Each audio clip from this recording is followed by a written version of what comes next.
The news broke on a Tuesday morning. Not a war, not a treaty, but a single, unexpected admission. A German general at a Brussels security conference said what few dared: "We underestimated them." He meant the Philippines. Headlines exploded. Manila's meddled German military chief stunned by Filipino resolve. For a world used to seeing the Philippines as a backdrop, this was a paradigm shift. Suddenly, a nation often overlooked was in the global spotlight, not for its beaches or remittances but for its unbreakable spirit. The general's words forced diplomats and analysts worldwide to reconsider their assumptions. This wasn't about military might, it was about the resilience of a smaller nation standing firm on principle. Courage, the general implied, is a currency that transcends naval tonnage. The Filipino people, steadfast in defending their sovereignty, were teaching the world a lesson in defiance. The story was no longer about territorial claims but about dignity, sovereignty, and the right to self-determination. The German general's statement reframed the South China Sea dispute as a global issue, not just a regional one.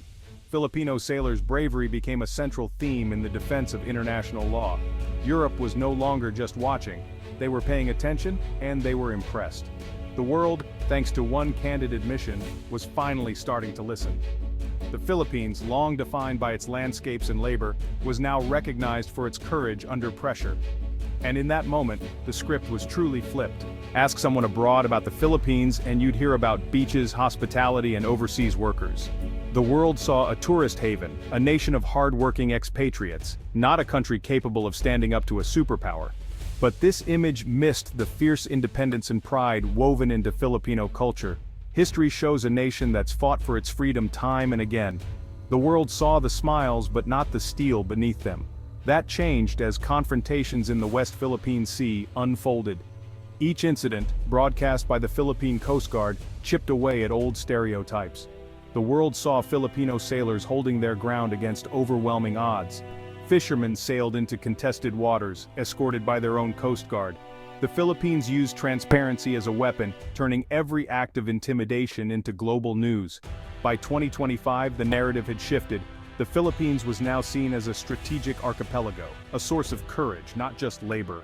The world saw a frontline state in a global contest of values. The Philippines became a partner, a defender of international law, and a symbol of defiance. No longer just a place on a map, it became an idea. Why would a German general care so much about the Philippines? The answer: global trade. Germany's prosperity depends on the free flow of goods, much of it through the South China Sea. Any disruption threatens not just Germany, but the entire European Union. For years, Europe kept its distance from Asian disputes, but China's assertiveness changed that. The Philippines, a frontline state and legal victor at The Hague, became central to Europe's interests. Supporting Manila isn't charity, it's a strategic imperative. By backing the Philippines, Germany reinforces the rules-based order that underpins global prosperity. The German frigate's visit to Manila was more than symbolic, it was a commitment. Germany's interest is economic, legal, and strategic.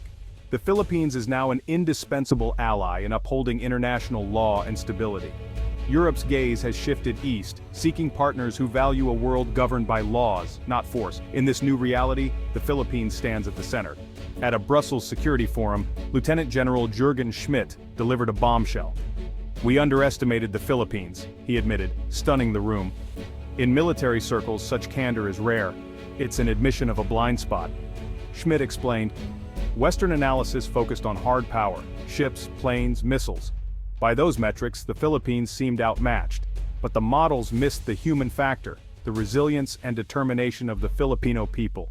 Schmidt cited the BRP Sierra Madre's besieged crew and Coast Guard sailors shielding fishermen, enduring water cannons without retaliation.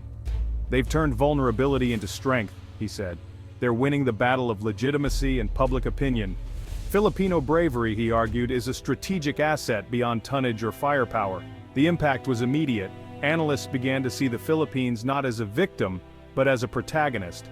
It was validation from a respected external voice, not propaganda, but sober assessment. The general's words forced a re-evaluation of the Philippines' role in the region. True strength, he concluded, isn't just about the size of your navy, but the size of your courage. The Philippines in that arena was proving to be a giant. The narrative had shifted. Manila was no longer a bystander, but a key player, and the world took notice. The South China Sea has become a modern David versus Goliath. Chinese ships, massive and intimidating, face off against smaller, older Philippine vessels. On paper, it's a mismatch the Philippines shouldn't survive, yet they persist. Day after day, Filipino sailors assert their rights, armed with courage and international law. But this isn't just about ships, it's about alliances. The U.S. Mutual Defense Treaty, support from Japan and Australia, and now European naval deployments form a growing coalition. German, French, and British ships sailing alongside Filipinos send a powerful message. This is a global concern. The Philippines' fight is for principles that benefit all nations. International support emboldens Manila, turning a regional dispute into a global stand for the rules-based order. Filipino bravery is amplified by this chorus of allies. The Philippines may be David, but its sling is weighted with global support and the stone of international law. That's what gives it a fighting chance. The German general's recognition of Filipino resilience is more than a headline. It's a global shift. First, it changes how the world sees the Philippines, no longer just a vacation spot or labor source, but a serious, reliable security partner. This new respect gives Manila a stronger voice in international forums. Second, it strengthens international unity.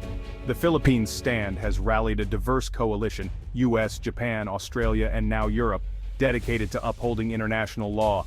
Manila is the linchpin of this effort in Southeast Asia. Third, it inspires smaller nations everywhere. The Philippines shows that courage, legal recourse, and alliances can counter superpower pressure. It's a blueprint for resisting might with right. These three factors, a new perception, stronger unity, and global inspiration, create a new strategic reality. The Philippines is now an active, influential subject in geopolitics. Its actions have reinforced the foundations of the international order. In the age of social media, the Philippines has mastered the art of viral valor. By embedding journalists on Coast Guard vessels, every confrontation becomes a global event. Videos show young sailors standing firm as water cannons blast their ships. They don't flinch. These images put a human face on sovereignty. A captain's steady voice over the radio, a crew sharing a meal on the BRP Sierra Madre. These are stories of real people, not faceless soldiers. Their courage is personal, tangible, and deeply moving. Smartphones, not missiles, are their weapons, capturing acts of bravery for the world to see. These viral moments build global consensus, turning distant disputes into human stories of right versus wrong. Public support grows, pressuring governments to act. Filipino sailors have become their country's most effective diplomats. Their quiet courage controls the narrative, preempting disinformation and galvanizing international support. They're fighting for their country one video at a time, and the world is watching. Germany's respect for the Philippines isn't just strategic, it's rooted in shared history. After World War II, Germany rebuilt on principles of law and cooperation, rejecting aggressive nationalism.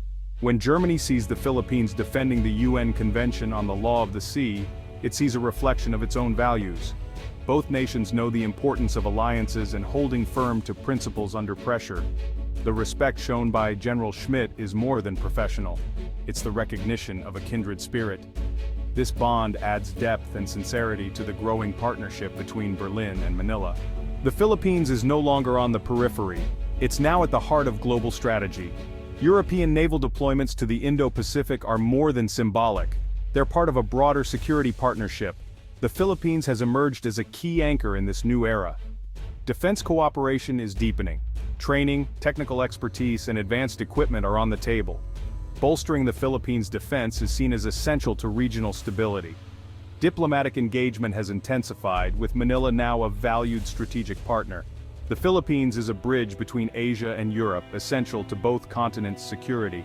This partnership is built on mutual respect and shared interests. Manila is now a frontline state, a legal standard bearer, and a crucial hub in a global coalition. The Philippines isn't just navigating the South China Sea, it's helping shape the future of global maritime security.